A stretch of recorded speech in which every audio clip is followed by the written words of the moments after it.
안녕하세요. 저는 여기에 올라오는 사연을 즐겨 듣는 애청자 중 한 사람입니다. 살면서 이렇게 황당하고 어처구니 없는 일을 겪는 사람이 과연 몇 명이나 있을까요? 제가 이 나이 되도록 살면서 어이없는 일을 한 번도 안 겪어본 건 아니었지만 이렇게 되도 않는 황당한 사건은 처음 겪게 되어 아직도 어안이 벙벙합니다. 저한테 이런 경험을 안겨준 사람은 바로 시어머니와 남편, 그리고 시아버지, 즉 저희 시댁 식구들인데요. 아무리 시댁 식구들이 막장이라지만 이 정도까지 막장일 줄은 꿈에도 몰랐어요. 제가 왜 이렇게까지 어처구니 없어 하는지 다들 궁금해하실 텐데요. 지금부터 황당스러운 이 일을 여러분들께만 살짝 들려드리려고 합니다. 저는 29살이라는 빠르지도 느리지도 않은 나이대에 시집을 가게 되었어요. 남편은 저보다 2살 연상이었고 친구의 소개로 만나 결혼까지 하게 되었죠. 남편도 저도 별로 특별할 것 없이 지극히 평범한 직장인이었어요. 집안은 남편 말만 들었을 땐 저보다는 남편 집안이 더 잘 사는 것 같아 보이더라고요. 실제로 남편이 더 잘 사는지 확인할 방도는 없었지만 시아버지께서 어마어마한 재벌이라고 들었어요. 그래서 시아버지 말이라면 시어머니와 남편은 죽는 신용도 한다더라고요. 얼마나 재벌이면 그렇게까지 하나 싶었는데 결혼 허락받으러 인사드리러 갔을 당시에 남편 본가는 저희 본가만큼이나 평범해서 잘 사는 집안이라는 느낌이 하나도 안 느껴졌었어요. 저는 재벌이라고 하면 드라마에서 본 것처럼 으리으리한 궁궐집을 생각했었거든요. 그렇다고 해서 시아버지가 재벌이라고 제가 일부러 노리고 남편과 결혼한 건 절대 아니고요. 단지 재벌이라고 하기엔 너무 평범한 집이라서 놀랬다고나 할까요? 가진 것에 비해서 되게 검소하게 사시는 분이시구나 라고 생각했어요. 그런데 남편 말이 아주 거짓말은 아니었는지 남편 본가 앞에 고급 외제차가 있더라고요. 자동차 앞에 붙은 심볼 마크만 봐도 누구나 다 알 듯한 회사의 차였어요. 믿거나 말거나 한 얘기지만 진짜 부자는 자신이 부자라는 걸 티를 잘 안 낸다고 하시잖아요. 그런 것처럼 시아버지께서도 일부러 참은 외제차를 사시고 집은 평범한 집을 샀나 했어요. 시아버지는 옷차림새도 깔끔하시고 전체적으로 옷 입는 스타일이 나이대랑 안 맞게 세련되셨더라고요. 엄청난 부자답게 얼굴이며 옷이며 전부 귀티가 흘러 넘친다고나 할까요? 저는 시아버지를 마주하는 순간 남편에게 들은 말들을 믿게 되었죠. 그리고 남편한테 시아버지 눈치를 본다고 들었을 땐 눈치를 보면 얼마나 볼까 했는데 시어머니와 남편이 시아버지 눈치를 보는 게 저한테까지 다 느껴지더라고요. 행동 하나를 하더라도 시아버지의 현재 기분을 체크해가며 행동하더라고요. 이게 진짜 남편과 아버지를 대하는 태도인가 싶을 정도였어요. 보는 제가 다 불편해서 속이 답답하고 그냥 집에서 나오고 싶더라니까요. 괜히 저까지 눈치 보게 됐는데 시아버지께서는 저를 편하게 대해주시더라고요. 저한테 처음 인사 온 거라 너무 긴장한 거 아니냐며 장난도 쳐주시면서요. 생각보다 젠틀하신 시아버지를 보고 시어머니와 남편이 사서 눈치를 보는 거구나 했어요. 결혼을 하고 나서도 시어머니와 남편은 여전히 시아버지에게 찍소리도 못했고 저는 시아버지께서 잘 챙겨주셔서 저와 시아버지 관계는 아주 좋았어요. 하지만 시아버지께서 제게 잘해줄수록 저와 시어머니 관계는 조금씩 금이 가기 시작했죠. 항상 자신은 눈치를 보며 시아버지와 살고 있는데 저는 친부녀지간처럼 친하게 지내니 시어머니께서는 며느리를 상대로 질투를 하시기 시작하는 거예요. 저는 정말 아무 감정도 없었는데 시어머니께서는 제가 시아버지께 꼬리친다고 생각하신 거죠. 한날은 저를 시댁으로 부르시더니 제가 집 안으로 들어가자마자 머리채부터 잡고 흔드시더라고요. 나랑 지금 뭐 하자는 거야? 어? 너 내 남편 꼬시려고 우리 아들이랑 결혼했니? 이 꽃뱀년, 네가 이러면 내가 가만히 당하고만 있을 것 같아? 어머님, 그게 무슨 소리예요? 꼬시다니요. 제가 누가 누구를 꼬신다는 말씀이세요? 저는 시아버지를 남자로 본 적 단 한 번도 없어요. 인연이? 그럼 내가 거짓말을 한다는 거야? 너 오늘 잘 걸렸다. 너 죽고 나 살자. 내가 너 시아버지한테 눈웃음 살살 칠 때부터 알아봤어, 이년아. 어머님, 정말 왜 이러세요? 저는 아무 짓도 한 거 없어요. 잘못한 거 없다고요. 머리 좀 놓고 말하세요, 네? 저 진짜 아무것도 안 했다니까요? 안 하긴 뭘 안 해. 내가 두 눈으로 똑똑히 봤는데 내 눈은 폼이니? 꽃뱀년. 내가 너를 허락해주는 게 아니었는데 어쩌다 이런 년이 우리 집에 들어온 거야?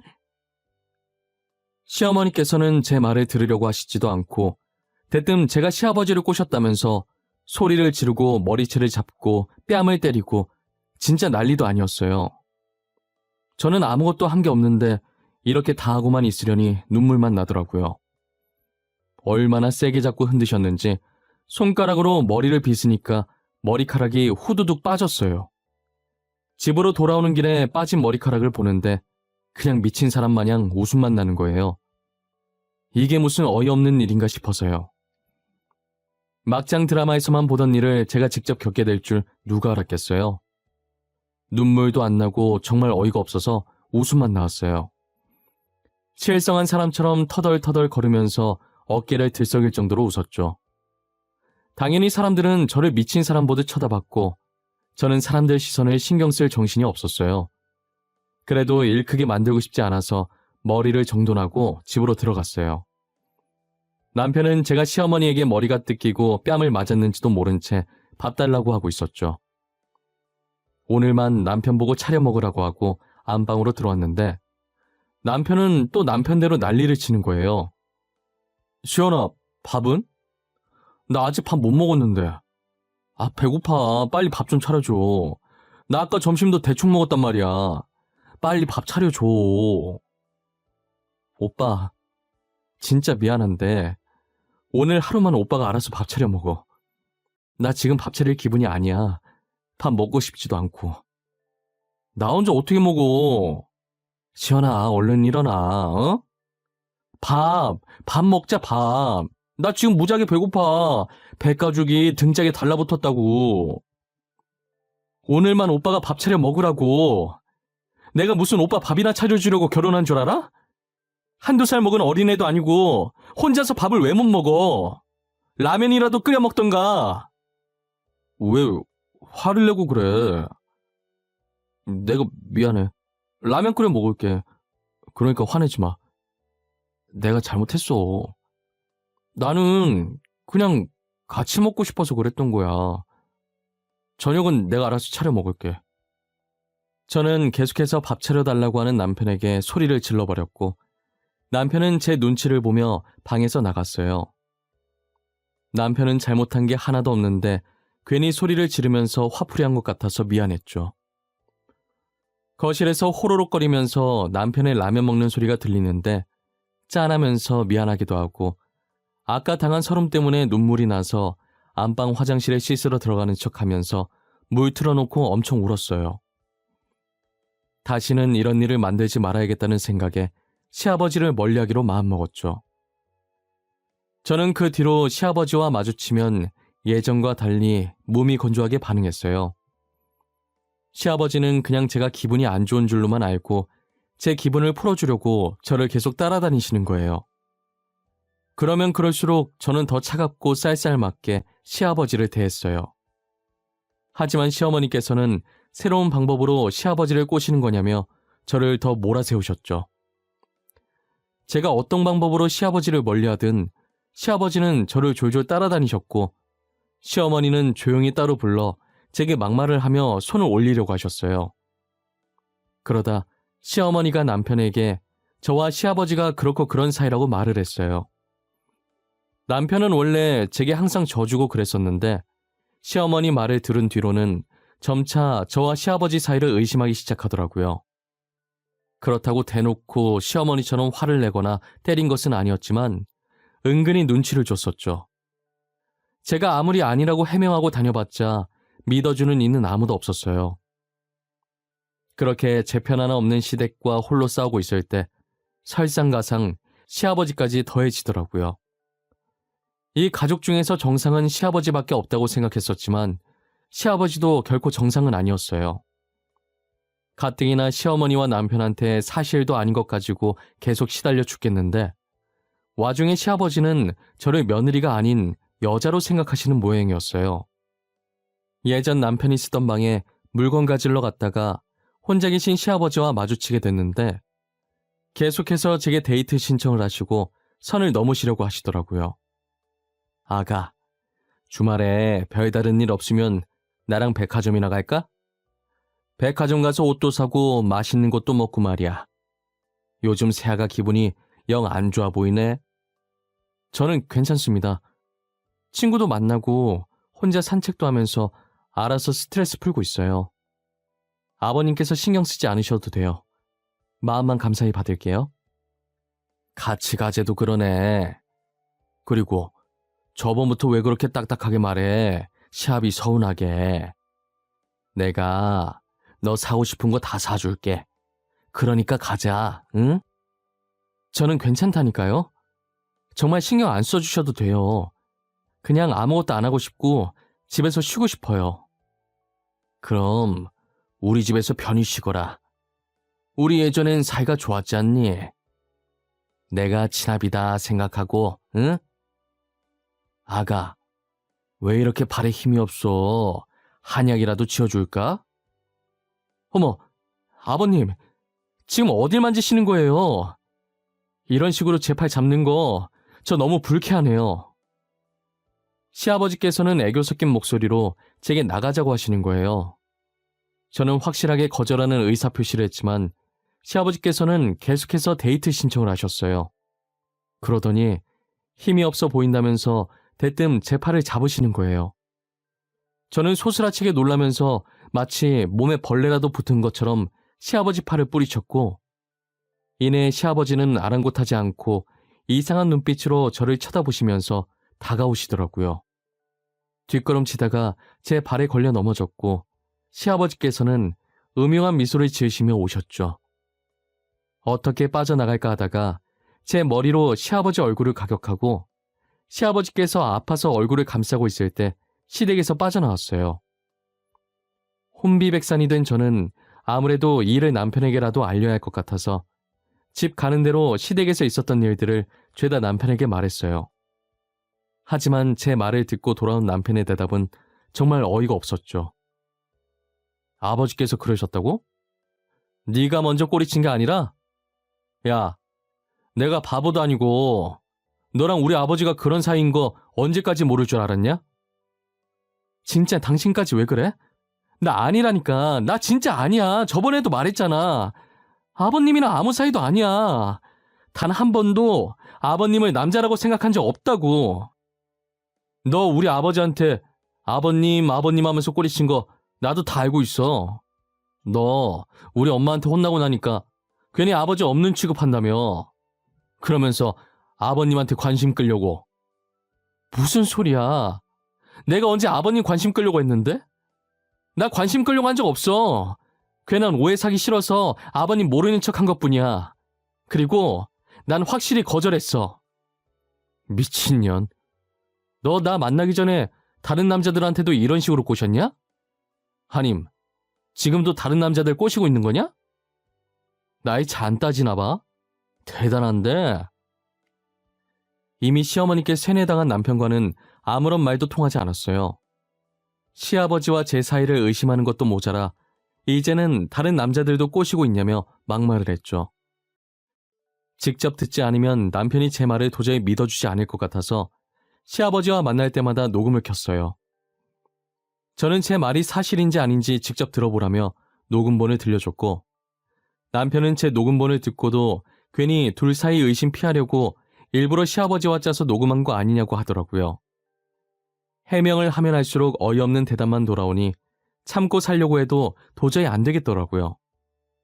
이 집안은 정말 말이 안 통하고 더 있다간 저만 정신병에 걸릴 것 같은 느낌인 거예요. 더 험한 꼴을 당하기 전에 이혼을 해서 이 집구석과 연을 끊어야겠다고 마음을 먹었어요. 그러기 위해선 이혼 소송을 걸 수 있을 만한 증거들이 필요했고, 저는 증거를 모으기 위해 일부러 시댁 식구들 앞에 나타났어요. 시아버지는 물론이고 남편이 제게 쏟아붓는 말들도 모조리 녹음했고, 시댁에 아무도 없을 때 카메라를 몰래 숨겨놔 시어머니께서 제게 한 짓까지도 다 미리 녹화해 두었어요.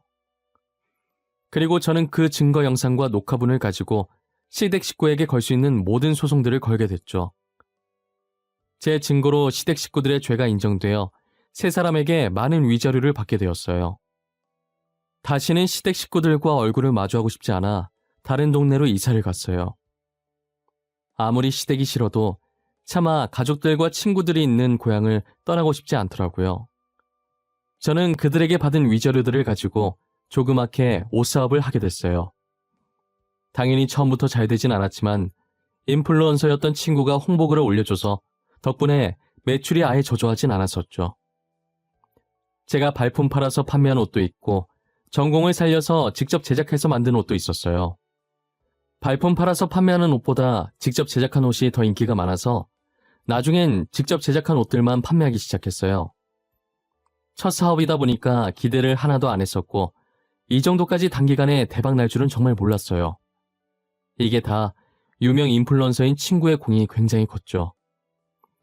시간이 지날수록 혼자서 모든 업무를 쳐내기에 버거워졌고 그래도 끝까지 혼자 해보려다가 결국 직원을 2명 정도를 고용하고 조그만한 오피스텔을 구해 사무실로 만들었어요. 제 인생의 첫 작업실이자 사무실은 이렇게 조촐하게 시작해봤어요. 그러다 제가 홈페이지 공지에 앞으로 수익금 일부를 미혼모에게 기부한다고 했더니 매출이 2배 가까이 상승했고 계속해서 입소문이 나는지 주문량이 폭발하더라고요. 저희 쇼핑몰은 얼마 지나지 않아 회사까지 하나 짓게 되었죠. 이혼을 한 지 불과 2년이라는 짧은 시간이었지만 저는 꽤나 많은 돈을 벌게 되었어요. 과연 시아버지께서 얼마나 많은 재산을 가진 부자셨는지는 모르겠지만 조만간엔 시아버지 버금갈 정도로 부자가 되지 않겠나 싶어요. 저는 첫 번째 결혼을 실패한 이후로 재혼이라는 건 상상도 하지 못했어요. 또 전 시댁 식구들 같은 사람들 만나서 뺨을 맞고 폭언을 들을까봐 감히 엄두도 안 났었죠. 하지만 저희 회사와 협약을 맺은 공장 직원이 제게 끝없이 구애를 하더라고요. 10번 찍어 안 넘어가는 나무 없다는 말이 있듯이 연애한다고 다 결혼하는 것은 아니니 가볍게 만나보자는 마음으로 공장 직원의 고백을 받아들였어요. 저는 애초에 고백 받아주기 전에 모든 것을 오픈하고 남자친구를 만났어요. 재영씨, 저는 재영씨가 정말 착하고 괜찮은 사람인 거 알고 있어요. 하지만 저는 이혼녀예요. 한번 갔다 온 사람이라고요. 그래도 괜찮아요? 이혼녀인 게 왜요? 요즘 이혼녀가 흠인가요? 시연씨가 잘못해서 이혼한 거 아닐 거 아니에요. 제가 보기엔 시연씨는 절대 이혼당할 행동 같은 거 할 사람이 아닌데. 네, 재영씨 말이 맞아요. 저는 정말 떳떳해요. 저는 진짜 잘못한 게 하나도 없어요. 전 시어머니와 전 남편이 억지로 저를 시아버지와 나쁜 관계라고 하면서 때리고 욕했었어요. 그래서 이혼했죠. 그동안 많이 힘드셨겠어요. 그런 건 드라마에나 있는 줄 알았는데 실제로 그런 사람들이 존재한다는 게 너무 소름 끼치네요. 저를 밀어내실 만하셨어요. 재영씨가 싫어서 그런 건 절대 아니에요. 재영씨는 정말 좋은 사람이에요. 저 같은 여자랑 만나기 아까울 정도로요. 시연씨 같은 사람이 어때서 그래요? 시연씨도 충분히 사랑받을 만해요. 제가 아픈 상처들 다 아물게 해드릴게요. 흉터도 없이 깨끗하게 만들어 드릴게요. 남자친구는 제 말에 절대 제 잘못으로 이혼한 게 아니라며 저를 위로해 주더라고요. 오히려 제 아픈 상처들까지 보듬어주는 착한 남자였죠. 저는 남자친구의 진심 어린 위로 덕분에 마음을 열고 만남을 시작할 수 있었어요. 다시는 올 일 없을 것 같던 행복이 제게 찾아왔고 남자친구는 누구보다 저를 아껴주고 사랑해 주었어요. 이런 사람이 세상에 진짜 존재할까 싶을 정도로 착하고 다정했어요. 제 과거가 어떻든 온전히 저라는 사람 하나만 보고 사랑해준 사람이에요. 착해 빠져서 저러다 배신당하면 어쩌나 했는데 아무한테나 착하게 대하는 건 아니었더라고요. 남자친구가 일하는 공장이 남자친구네 아버지 회사였거든요. 그래서 공장에서 남자친구가 지휘 통솔을 하는데 몰래 한번 놀러 갔다가 직원들 교육시키는 남자친구의 모습을 보고 또 다른 매력에 반했었죠. 그런데 직원들 사이에서 굉장히 낯익은 사람들이 보이는 거예요. 멀리서 봐서 얼굴은 자세히 안 보였긴 한데 전체적으로 엄청 익숙한 실루엣이었어요.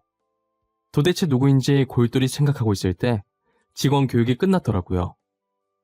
그래서 생각하던 걸 멈추고 재빨리 위층에 있는 남자친구 사무실로 들어갔어요. 남자친구와 데이트를 하고 집으로 돌아와서야 그 사람들이 누구였는지 기억이 나더라고요. 다시는 마주치고 싶지 않은 사람들. 만약 마주하게 되면 시원하게 뺨이라도 갈기고 싶은 사람들이었죠. 여러분들이 예상하시는 것처럼 그 사람들은 저의 전 시어머니와 전 남편이었어요. 그렇게 시아버지 부자라고 자랑을 하더니 저한테 위자료 주고 돈이 없었는지 결국은 공장에서 일하나 봐요. 위자료 그게 몇 푼 된다고 꼴랑 그거 주고 파산이면 애초에 부자도 아니었다는 말이잖아요. 침대에 가만히 누워서 아까 공장에서 본 전 시어머니와 전 남편을 곱씹어 볼수록 기가 차더라고요. 자신들은 부자라고 떵떵거리다가 지금은 처량하게 공장에서 일하는 신세가 되었는데 그렇게 무시하고 괴롭혔던 전 며느리는 이렇게 성공해서 나타나면 과연 무슨 얼굴일지 궁금해지는 거예요. 그래서 저는 공장 구경시켜달라는 핑계로 남자친구에게 공장에 놀러 가겠다고 이야기했죠. 남자친구는 구경한다고 다른 거 아니니까 흔쾌히 오라고 하더라고요. 저는 원래 브랜드 옷을 잘 안 입었는데 그날 처음으로 명품 쇼핑을 했었던 것 같아요. 정말 머리끝부터 발끝까지 이름만 대면 모두가 아는 브랜드로 치장을 했죠. 제가 체크카드밖에 안 써서 카드를 긁을 때마다 일시불로 바로 돈이 나가는 게 보이니까 이 맛에 돈을 버는구나 싶은 희열이 느껴지더라고요. 이렇게 돈 자랑하고 싶지는 않았는데 전 시댁기를 확 눌러주고 싶었어요. 저는 또각거리며 구두 소리를 내면서 당당하게 남자친구의 공장에 방문했어요. 교육이 끝나갈 때쯤에 가긴 했어도 아직 교육을 하고 있던 터라 조용했었는데 구두 소리가 청량하게 들리니 다들 제 쪽으로 시선을 돌릴 수밖에 없었죠. 저는 여유롭게 미소를 지으며 남자친구에게 향했어요. 남자친구는 저를 보자마자 해맑게 웃으면서 손을 흔들더라고요. 그리고 직원들 무리 사이에서 딱 두 사람이 눈에 띄게 표정이 안 좋아졌어요. 저와 눈이 마주치자마자 전 시어머니와 전 남편의 얼굴이 새하얗게 질려 있더라고요. 그러더니 두 사람은 저를 향해 달려드는 게 아니겠어요? 예상치 못한 반응이기도 하고 예전에 당하던 게 떠올라서 또다시 그들에게 당하게 될까봐 저도 모르게 주춤거렸어요. 하지만 예상과 달리 두 사람은 제 손을 부여잡고 울기 시작하시더라고요. 아가, 이게 몇 년 만이냐? 그동안 뭐하고 지냈어? 얼굴 보니까 잘 지낸 것 같긴 한데 어떻게 여기서 만나? 여보, 처가댁 찾아갔었는데 당신 없다고 하던데 어디로 이사 간 거야? 전화를 해도 없는 번호라고 하고 우리가 얼마나 찾았는 줄 알아? 당신들이 나를 왜 찾아? 나한테 무슨 볼 일이 있다고? 우리 이혼하고 끝난 거 아니었어? 우리가 다시 볼 이유는 없는 것 같은데? 왜 볼 일이 없어? 우리 그동안 반성 많이 했어. 내가 그땐 정말 미안했다. 네가 우리 남편 재산 탐내는 줄 알고. 그치만 우리는 그렇게까지 해서라도 꼭 살아야 했어. 염치 없는 거 아는데, 내가 이런 말 꺼낼 자격 없다는 것도 아는데 다시 잘해보면 안 될까? 우리 그동안 정말 많이 반성하고 너 많이 그리워했어. 말 같지도 않은 소리 하지 마. 내가 왜 당신이랑 다시 잘해봐야 하는데? 나 당신들 얼굴 보고 싶지도 않아. 당신들이 그동안 나한테 어떻게 했는데? 아가, 일단 진정 좀 해보거라. 우리도 다 사정이 있어서 그랬어. 진정하고 우리 말 좀 들어보면 안 되겠니? 전 시어머니의 말인즉슨 제가 알고 있던 전 시아버지께서는 전 남편의 친아버지가 아니었어요. 전 시어머니께서 전 남편의 친부와 이혼하시고 지금의 전 시아버지를 만났었는데 제가 그때 전 남편 본가에서 본 외제차를 끌고 다니는 걸 보고 부자라고 오해를 한 거예요. 그리고 전 시아버지께서도 계속 전 시어머니께 부자 행세를 하시고 다니셨었고 전 시어머니는 저처럼 그 차를 보고 진짜 부자라고 믿고 계셨던 거죠. 전 시어머니와 전 남편은 전 시아버지의 재산을 노리고 있었고 전 시아버지께서는 저를 이뻐하자 불륜이 아닌 것을 알면서도 불륜으로 몰고 갔던 거예요. 혹시나 전 시아버지가 전 재산을 제게 다 남겨주실까봐 일부러 그랬던 거죠. 그래서 제가 이혼 소송을 했을 당시에도 오히려 이혼해서 다행이라고 생각했다더라고요. 저한테 위자료를 주고 나서 전 시아버지가 가진 게 없는 빈털털이라는 걸 알게 되었죠. 그동안 부자 행세를 할 수 있었던 게 전 시아버지의 전처가 병으로 사망하면서 전 시아버지 앞으로 남긴 사망보험금이 꽤나 있었나 보더라고요. 그 돈으로 놀고 먹고 부자인 척하면서 여자나 꼬시고 다니고 있었던 거죠. 저한테 위자료 주고 나니까 남는 돈이 없었고 결국엔 전 시어머니는 전 시아버지와 이혼을 했다더라고요. 전 시어머니와 전 남편은 제가 도저히 자신들을 받아줄 것 같지 않자 직원들이 보든 말든 무릎을 꿇고 제 바지가랑이를 잡고 빌기 시작하는 거예요. 아가, 내가 진짜 미안했다. 제발 용서해주면 안 되겠니? 내가 진짜 그러면 안 됐는데 그땐 돈에 눈이 멀어서 그랬어. 내가 진짜 미쳤었나 봐. 여보, 나도 반성 되게 많이 했어. 진짜야. 당신이랑 이혼하고 엄청 후회했었어. 지금도 마찬가지고. 다시는 이런 일 없을 거야. 그러니까 우리 예전 일은 잊고 새로 시작하면 안 될까? 내가 당신이랑 왜 다시 시작해야 하는데? 당신이랑 만나면 내가 손해인 거 아니야? 나는 당신이랑 잘해볼 마음 추호도 없어. 그리고 이미 끝났는데 여보, 아가라는 호칭 조금 불편하네요. 아가, 너 원래 착했잖아. 이렇게 쌀쌀맞이는 아니었잖아. 우리 완전 새 사람으로 태어났어. 예전에 우리가 아니라니까. 저기요, 그만 좀 하시죠. 지금 직원들 다 보고 있어요. 회사에서 지금 이게 뭐 하는 짓입니까? 이 사람, 제 여자친구입니다. 다시 시작해보자는 말 하지 말라는 얘기예요. 그리고 저희 곧 결혼합니다.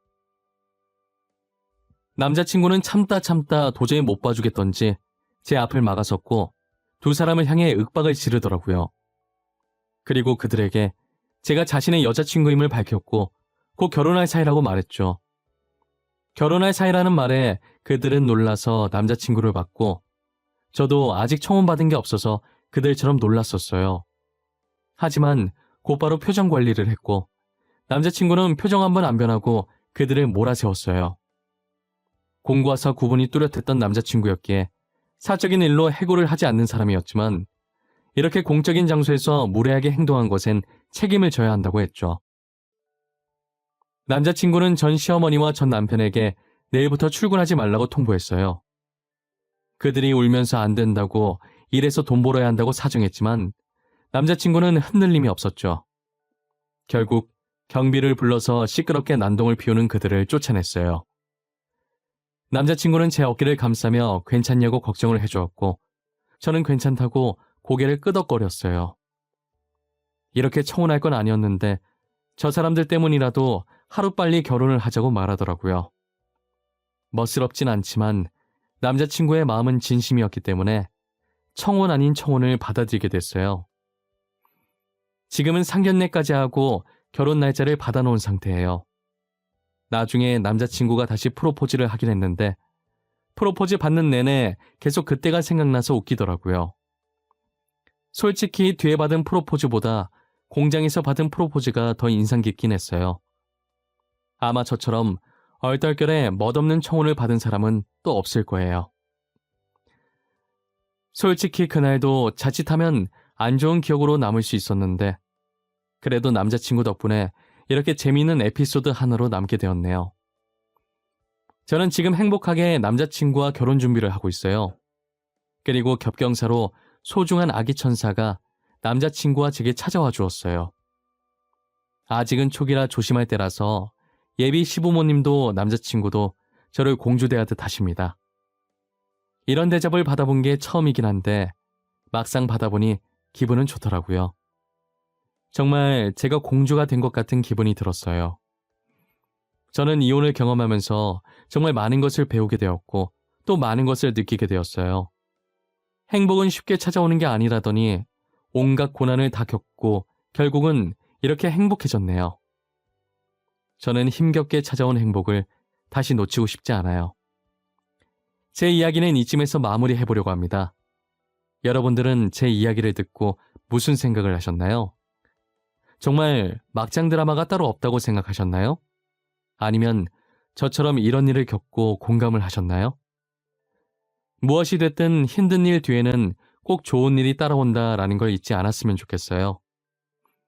지금까지 이야기 들어주셔서 감사하고 늘 건강하시고 행복하셨으면 좋겠습니다.